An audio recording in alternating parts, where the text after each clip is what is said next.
A true woman of God is often called to stand alone, not because she is weak, but because she is strong enough to carry a divine assignment without seeking validation from the world. Her journey is different.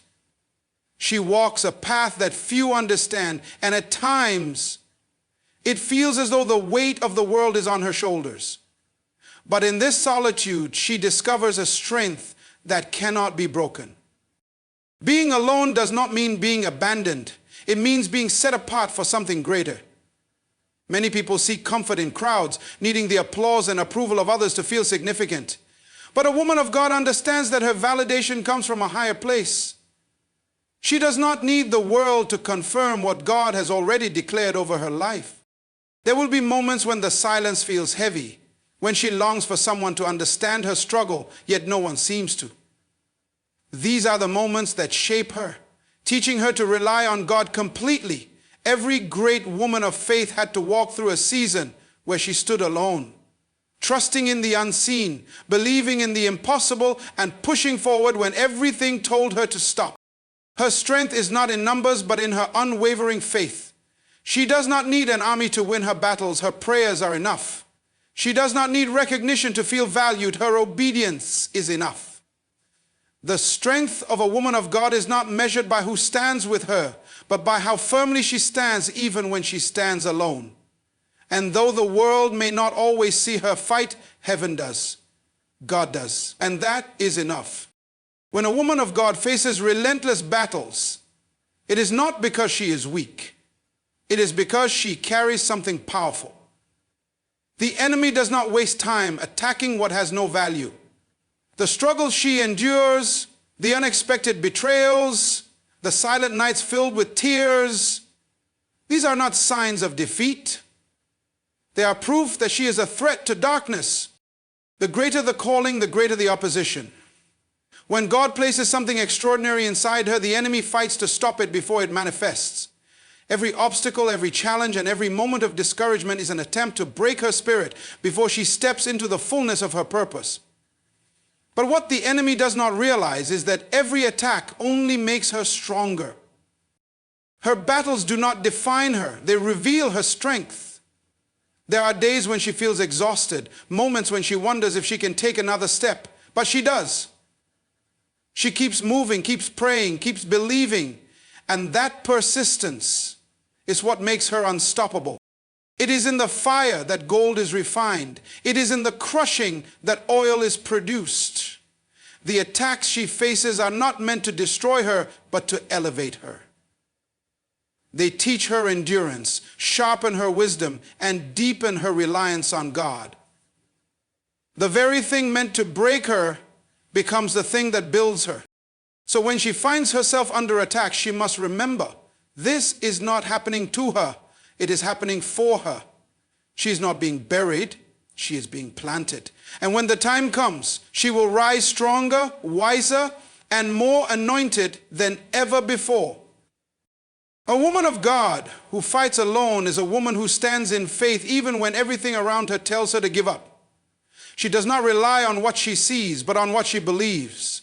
Faith is not tested in times of ease. It is tested in the fire, in the silence, in the moments when it seems like nothing is working, yet she still chooses to trust God. When no one encourages her, she encourages herself.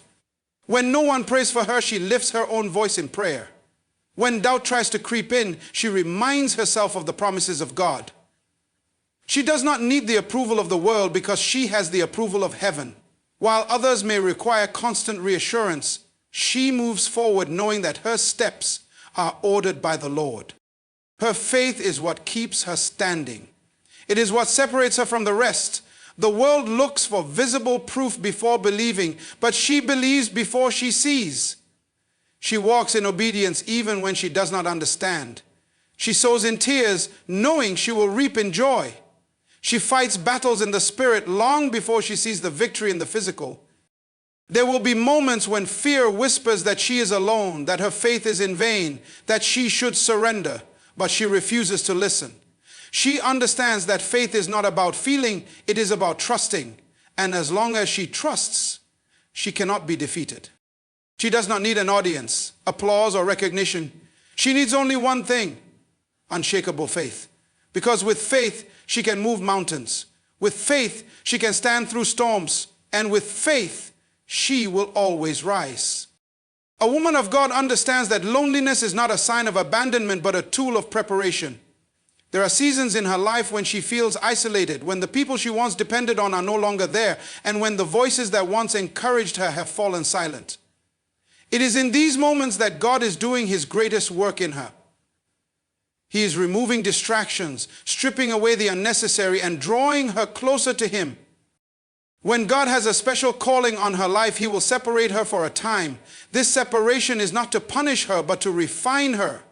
He is teaching her to rely not on people, but on His voice. In solitude, she develops spiritual strength. She learns to pray without waiting for others to pray with her. She learns to worship even when there is no music. She learns to trust in God's plan, even when she does not understand it. The process of preparation is never easy. It requires her to walk through seasons of uncertainty where all she has is faith. But this is where God molds her. He is shaping her into a woman who cannot be swayed by opinions, who does not need validation to move forward, and who stands firm even when everything around her is shaking. The world may see her loneliness, but they do not see what God is building within her. He is strengthening her spirit, sharpening her discernment, and preparing her for something greater. The isolation is temporary, but the power she gains from it is eternal. When the season of preparation is over, she will emerge stronger, wiser, and ready to walk fully in her purpose. Every woman of God who carries a divine assignment will face opposition. The battles she fights are not random. They are strategic attacks meant to stop her from stepping into her destiny. The enemy does not attack without reason. He only fights what he fears. If she is facing resistance, it is because she carries something powerful, something that has the potential to change lives, shift atmospheres, and break generational cycles. Her battles are not just about her. They are about the purpose inside her. The enemy sees what she is becoming before she does. He recognizes the anointing on her life, the authority she carries, and the impact she is destined to make. That is why the attacks seem relentless. That is why she faces obstacles, betrayals, and moments of deep discouragement. But she must understand that the battle is not a sign of weakness. It is confirmation of her calling. God allows these battles not to break her, but to strengthen her. With every attack, her faith is tested, her endurance is built, and her spiritual muscles grow. She learns to fight not with fear, but with prayer, not with doubt, but with faith. She understands that the weapons of her warfare are not carnal, but mighty through God. The battle is proof that she is walking in purpose. If she were not a threat, the enemy would leave her alone. But because she is carrying something valuable, the fight is inevitable. Yet no weapon formed against her will prosper. The battle may be intense, but victory is already written. She was not chosen to be defeated. She was chosen to conquer. And as long as she refuses to give up, she will step into everything God has called her to be. A woman of God who fights alone is never truly alone. Though the world may not see her struggles, though people may walk away, and though she may feel abandoned in moments of weakness, she is surrounded by the presence of God. Heaven fights for her. The battles she faces are not hers alone. God is in the midst of them, orchestrating her victory before she even steps onto the battlefield. She may not always see it, but she is covered. Every tear she has cried, every silent prayer she has whispered, and every moment of doubt she has endured has been seen by God. He does not leave his daughters defenseless. He does not watch them suffer without purpose. The trials she endures are not signs of defeat. They are the very process that is building her into the warrior she was meant to be. When she walks into a room, she does not walk alone. Angels go before her. When she prays, her words are not empty. They activate the power of heaven. When she stands in faith, the enemy trembles, because a woman who knows her authority in Christ is unstoppable. God's presence is her strength. Even in her weakest moments, he is there. When she feels exhausted, he carries her. When she feels unseen, he reminds her that she is chosen. The battles may be fierce, but she does not fight them in her own strength. She fights with the power of the one who has never lost. Victory is not just possible, it is promised. She does not need the world's approval, the crowd's applause, or anyone to validate her journey. As long as God is with her, she has everything she needs to win.